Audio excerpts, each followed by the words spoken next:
લક્ષ્ય ન્યૂઝ, એક નજર, એક લક્ષ્ય.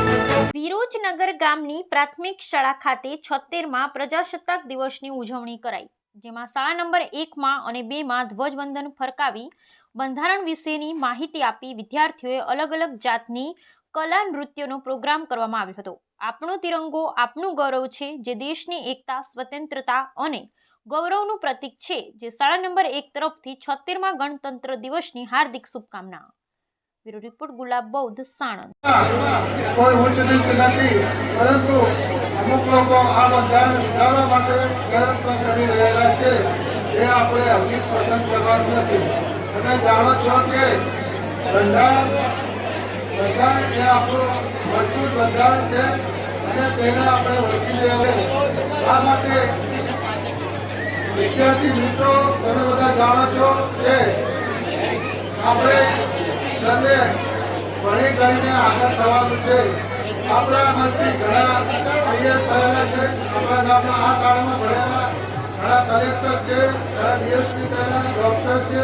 હાલમાં આપણી બે વિદ્યાર્થીનીઓ અમદાવાદમાં ડૉક્ટર બની રહેલી છે અને બીજા ઘણા બધા કોલેજમાં કરે છે. છોકરીઓ પણ હવે 50% ઉપર છોકરીઓ આપણી શાળામાં ભણે છે, એ સારી વાત છે. મા બાપે છોકરીઓને ભણાવવી જોઈએ, કારણ કે છોકરી ભણશે તો બે ઘરનો ઉદ્ધાર થશે.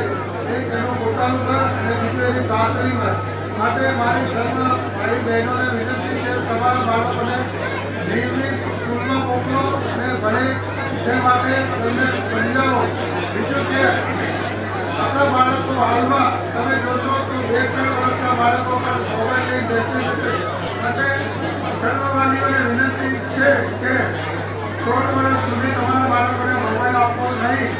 આ માટે ઓસ્ટ્રેલિયા સરકારે તો કાયદો ઘડ્યો જ છે કે ભાઈ 16 વર્ષ સુધી કોઈ છોકરાને મોબાઈલ આપવો નહીં. અને આ સોશિયલ મીડિયાનું વર્તન જે થઈ રહ્યું છે એ ખૂબ જ સરસ, ખૂબ જ ખરાબ છે.